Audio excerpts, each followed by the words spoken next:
दोस्तों, किसान की आवाज़ में आप सभी का स्वागत है।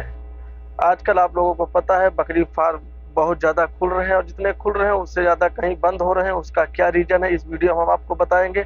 और क्या किसान को क्रॉस ब्रीड पे काम करना चाहिए या ब्लड लाइन पे काम करना चाहिए, क्योंकि बकरी फार्म का जो बिजनेस है उसका मात्र एक ही रीज़न है और एक ही रिजल्ट आता है लास्ट में निकल के, वो मीट का। चाहे आप ब्लड लाइन से काम करिए या आप क्रॉस ब्रीड पे काम करिए, लेकिन लास्ट में आपको जाके मीट पर्पज पे ही आना पड़ेगा। तो हम ब्लड लाइन पे काम क्यों करें, क्रॉस ब्रीड पे क्यों ना करें? ऐसे बहुत सारे लोगों का क्वेश्चन होता है और अलग अलग फार्मर, अलग अलग ट्रेडर, अलग अलग ट्रेनर, अलग अलग किसान अलग अलग तरीके की अपनी अपनी राय देते हैं। लेकिन इस वीडियो में हम आपको बताएंगे सबसे ज़्यादा बेनिफिट और प्रॉफिट किस में है, क्रॉस ब्रीड में या ब्लड लाइन पे आप काम करने जाएंगे उस पे। तो उसमें दो बातें आती हैं। अगर आपके पास कोई बेहतरीन नस्ल है, आप उस नस्ल को अपने पास रखना चाहते हैं, जाहिर सी बात है अगर आप क्रॉस ब्रीड पे जाएंगे तो आपकी नस्ल खराब हो जाएगी।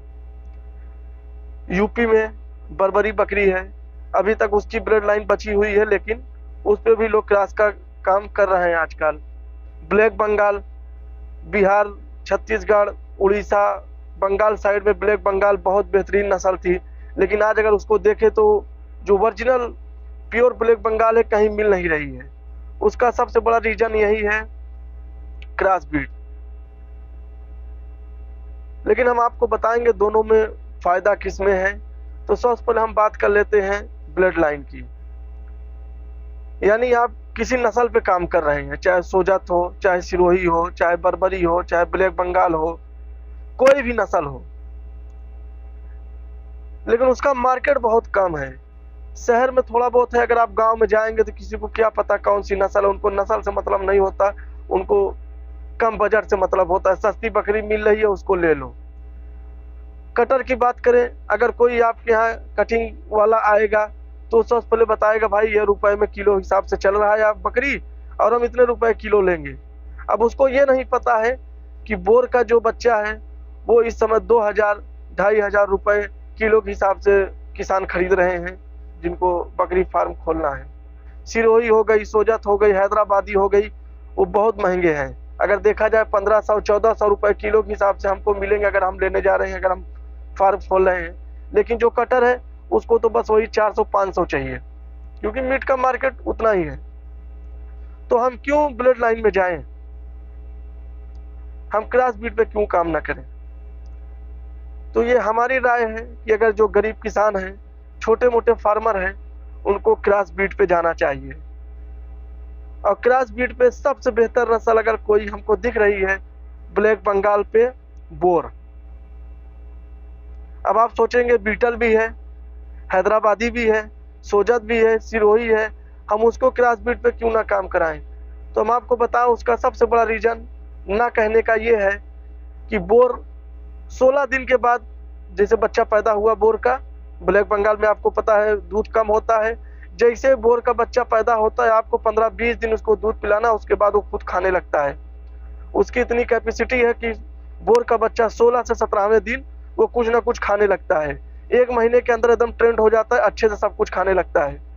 इसलिए ब्लैक बंगाल बकरी के पास अगर दूध कम भी है फिर भी वो एडजस्ट कर लेता है किसान। लेकिन अगर बीटल पे आप जाएंगे, सिरोही पे जाएंगे, सोजत पे जाएंगे, जमुना पारी या हैदराबादी, कोई भी ब्रीड हो, उसके बच्चे को मैक्सिमम 2 महीने दूध चाहिए। और ब्लैक बंगाल में यह हकीकत है कि इतना दूध नहीं है, खास करके जो आजकल गांव में ब्लैक बंगाल मिल रही है उसमें इतना दूध नहीं है। तो क्रॉस ब्रीड के बच्चे को नहीं पाल पाते हैं, फिर उनके लिए आपको या तो गाय रखो या भैंस रखो, और गाय भैंस का दूध पिलाते हैं उसमें भी नुकसान हो जाता है, क्योंकि बच्चे को हजम नहीं होता, तो कभी कभी पेट खराब होने की समस्या होती है। अब फिर उसके लिए या तो फिर अलग से बकरी रखिए जो दूध देने वाली है, चाहे बर्बरी हो, चाहे बीटल हो, चाहे सिरोही हो। तो बात वही आती है, आपको फिर से नुकसान, फिर चलिए ब्लड लाइन की बकरी लेके आइए दूध के लिए, और उसमें बहुत ज़्यादा पैसे लगते हैं। तो हमने जितना अभी तक कैलकुलेट करके देखा है, सबसे बेहतर हमको समझ में आ रहा है बोर। बोर हालांकि महंगा है, लेकिन आप कोशिश करिए 3rd क्लास का या 4th जनरेशन का एक बकरा ले आइए कहीं से एडजस्ट करके, जो यहाँ पैदा हुआ हो, बहुत सारे किसान हैं क्रॉस ब्रीड पे काम कर रहे हैं, जिनके यहाँ बोर के बच्चे आए हुए हैं, आप उनसे ले लीजिए। अगर प्योर बोर का बच्चा हर महीने अगर 6 केजी 7 केजी अगर वेट गेन कर रहा है तो क्रॉस ब्रीड वाला 5 ही करेगा। लेकिन फिर भी हमारे देसी से तो बेहतर है।